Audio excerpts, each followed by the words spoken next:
नमस्कार दोस्तों। ये इलेक्टोरल बॉन्ड किया बहुत बड़ा मुद्दा है।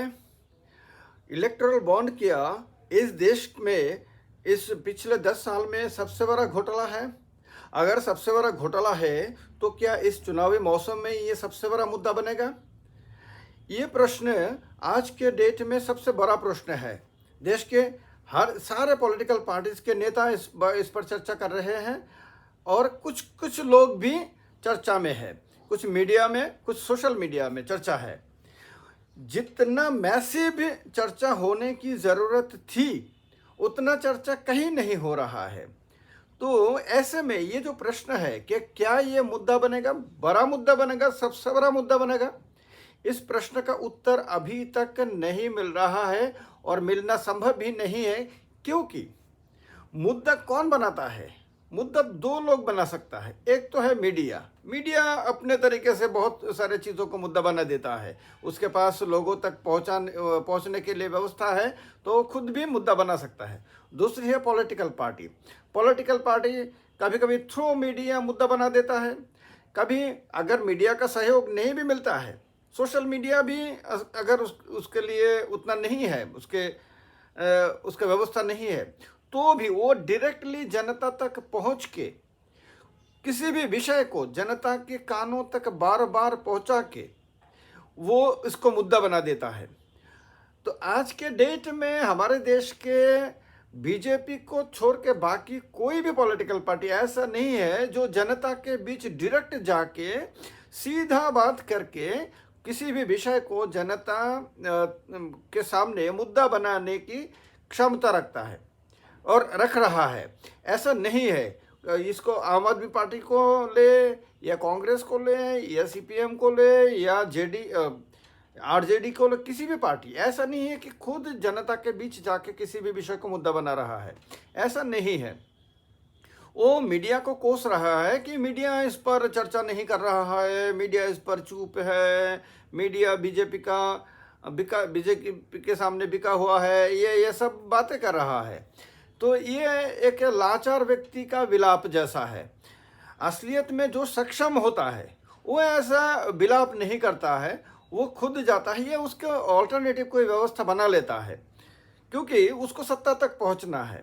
तो ऑपोजिशन को अगर सत्ता तक पहुंचना है तो उसको मुद्दा बनाना है, और मुद्दा बनाने के लिए जहां पर उसको रुकावट मिल रहा है वहां पर उसको नए तरीके से सोच के कोई व्यवस्था बनाना है। आज के सोशल मीडिया के ज़माने में कोई ऐसा सैटेलाइट टेलीविज़न नहीं है, कोई ऐसा न्यूज़पेपर नहीं है जो किसी भी मुद्दे को रोक सकता है। क्योंकि किसी चैनल अगर बहुत ज़्यादा सरकार की बात करेगा, बहुत से अगर मीन्स सरकारी पार्टी का बात करेगा, बहुत ज़्यादा अगर वो सत्ता की बात करेगा, तो उसका जो व्यूअरशिप है वो बहुत ज़्यादा घट जाएगा। और वैसा हो भी रहा है।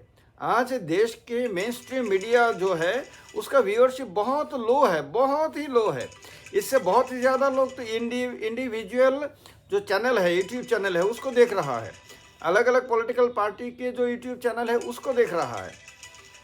तो ऐसे में एक पॉलिटिकल पार्टी के लिए सुविधा है कि वो मेन स्ट्रीम मीडिया को बगल में रख के खुद एक व्यवस्था बनाए जिसमें सोशल मीडिया को बहुत ज़्यादा इस्तेमाल करके वो लोगों तक किसी भी विषय को पहुंचाए और अपनी बात प्रभावी ढंग से, इस शब्द का बहुत ज़्यादा ध्यान रखिए, प्रभावी ढंग से उसको वो लोगों के कानों तक, दिमाग तक, सोच की जो व्यवस्था है उस तक पहुंचाए। वो अगर नहीं कर पाता है तो उसकी खुद का विफलता है, खुद का व्यर्थता है, और उसके लिए किसी और को दोष देना उसके लाचारी होगी। तो ऐसे में ये प्रश्न आज है, सबसे अहम प्रश्न है कि क्या उसमें घोटाला हुआ है जैसा कि कहा जा रहा है कि क्योंकि सुप्रीम कोर्ट ने उसको रद्द कर दिया है।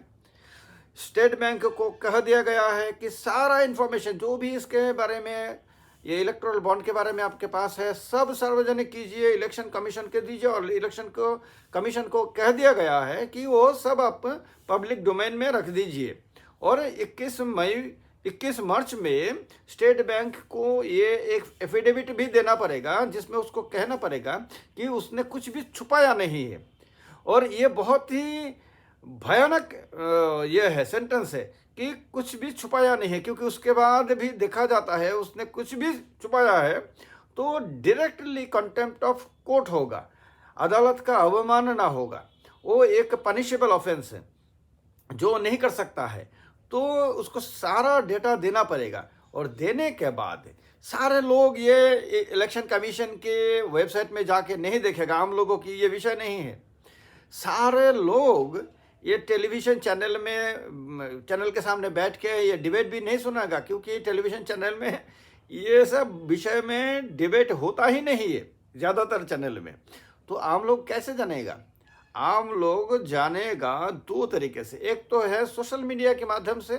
सोशल मीडिया में बहुत विस्तृत रूप से, बहुत ज़्यादा चैनलों के माध्यम से, बहुत व्यापक रूप से पूरे देश में अगर ये मुद्दा आता है तो अभी आज के डेट में हर के पास मोबाइल फ़ोन होता है, हर व्यक्ति के पास, उसमें इंटरनेट होता है, वो यूट्यूब देखता है, वो फेसबुक देखता है, तो उसमें वो देखेगा।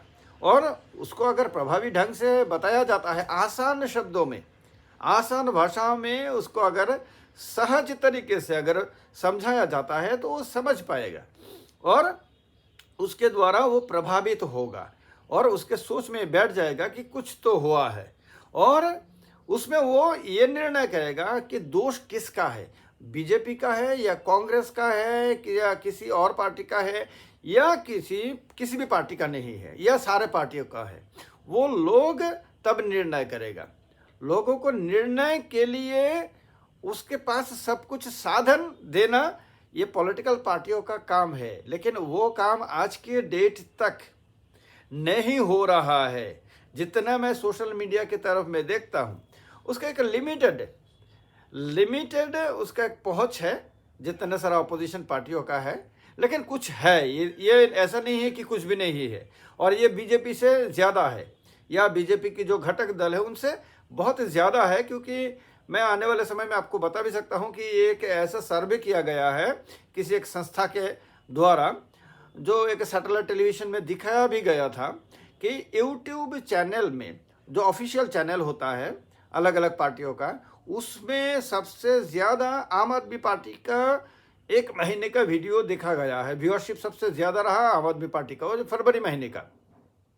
उसके बाद कांग्रेस का, उसके बाद तृणमूल कांग्रेस का, उसके बाद युवा कांग्रेस यानी यूथ कांग्रेस का, उसके बाद उत्तर प्रदेश कांग्रेस का, उसके बाद भाजपा का, भारतीय जनता पार्टी का।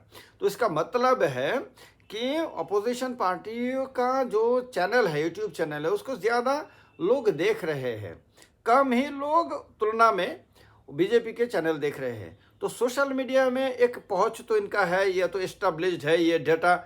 और यूट्यूब का जो व्यूअरशिप है उसका डेटा नीचे लिखा होता है, जिसको शायद यूट्यूब खुद भी बदल नहीं सकता है। तो वो डेटा 100% एक्यूरेट है, ऐसा ही हम मान सकते हैं। तो ऐसे में सोशल मीडिया में इतना तो है, लेकिन इतना से काम नहीं चलेगा। इसको और भी बहुत गुना इसको बढ़ाना पड़ेगा। वो बढ़ाने के लिए उनमें वो स्पिरिट की ज़रूरत है, जो स्पिरिट आज तक ऑपोजिशन पार्टियों में दिखाई नहीं दे रहा है। इसका ही फायदा भाजपा ले रहा है और इसका फायदा लेके ही भारतीय जनता पार्टी इस मुद्दे को एक आम और बाकी साधारण 10 मुद्दों के जैसा ही उसको ऐसे करके रखा है। तो ये अगर भाजपा अगर इसका पूरा सुविधा लेता है तो इसका क्रेडिट जितना भाजपा के उससे बहुत ही ज़्यादा डिस्क्रेडिट होगा ऑपोजिशन पार्टियों का, जिनमें अभी तक ऐसा कोई नेतृत्व दिखाई नहीं दिया। अभी ऐसा कोई भी नेता सामने उभर के नहीं आया जिसका इतना दमदार भाषण है, जो इतना सहज तरीके से एकदम साधारण व्यक्ति को भी, सबसे ज़्यादा या अनपढ़ व्यक्ति को भी समझा सके, कोई भी मुद्दा उसके दिमाग में घुसा सके। ऐसा कोई नेता आज के डेट में, ये एकदम सही है, 100% सत्य मैं कह रहा हूँ, भारत की ऑपोजिशन पार्टियों में दिखाई नहीं दे रहा है। वो लोग मोदी के बारे में ये बोलता है, मोदी ने शक्ति के बारे में उसको लेकर तोल मटोल कर इसको मुद्दा बना रहा है, ये सब कर रहा है, वो कर रहा है, मोदी ये कर रहा है। अरे मोदी तो करेगा ही, मोदी एक पार्टी का भी तो नेता है, वो देश का प्रधानमंत्री जरूर है, लेकिन वो एक पार्टी का नेता भी तो है। उनको तो फिर से चुनाव जीतना है, उनको तो एक पार्टी भी चलाना है, उनके पार्टी को तो फिर से सत्ता में लाना है। तो उनका तो ये काम भी है कि चुनाव में किसी भी मुद्दे को अपोजिशन से छीन के अपने हिसाब से उसको रीमेक करके, जिसको आप कहते हैं ना कि रीमेक फिल्म हुआ है, ये हुआ, तो रीमेक करके जनता को के सामने उसको रखना, जनता को उसके द्वारा प्रभावित करना, उसको समझाना और उसका वोट पाना, चुनाव जीतना, फिर से सत्ता में आना और फिर से प्रधानमंत्री बनना, ये तो मोदी का काम है। तो जो काम के लिए वो राजनीति में आए हैं वो काम नहीं करेंगे। अगर वो कर पाते हैं तो ये उनका सफलता है, ये उनका क्रेडिट है, और ये इसमें उनका जो कैपेसिटी है उसका प्रमाण मिलता है। आप ये विधवा व्यक्तियों की जैसा विलाप ना करके आप क्यों मुद्दा नहीं बना पाते हैं? ये आपकी विफलता है, आपकी व्यर्थता है। इस विषय पर, इस पॉइंट पर जब तक इस देश की अपोजिशन बहुत गहराई से सोच के आप एड्रेस नहीं कर पाता है, तब तक यह जो इलेक्टोरल बॉन्ड है, जो सत्य में पिछले 10 साल में सबसे बड़ा मुद्दा ही बनने लायक है, सबसे भयानक विषय आया है, और उसको सुप्रीम कोर्ट ने पूरी तरह से अनकॉन्स्टिट्यूशनल कह के खारिज कर दिया है। आज के डेट में इलेक्टोरल बॉन्ड कोई खरीद नहीं सकता, स्टेट बैंक ऑफ इंडिया उसको बेच नहीं सकता, आज ये टोटली बैंड है। तो ये तो बहुत बड़ा मुद्दा है, मुद्दा बनने के लायक है, लेकिन अगर नहीं बनता है, इसका विफलता ऑपोजिशन का है। इस पर अपना राय ज़रूर देना है मेरे मित्र। और मेरा नाम है प्रसन्नजीत चक्रवर्ती, ये मेरा चैनल है, और इस चैनल में मैं ऐसे ही अलग अलग मुद्दों पर ऐसे बात करूँगा जैसे इस देश में 143 करोड़ लोगों में से कोई नहीं करता।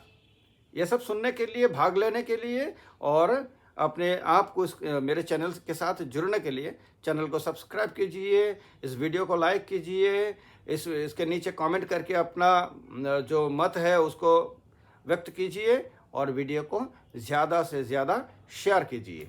सबके लिए बहुत बहुत शुभकामनाएं। जय हिंद।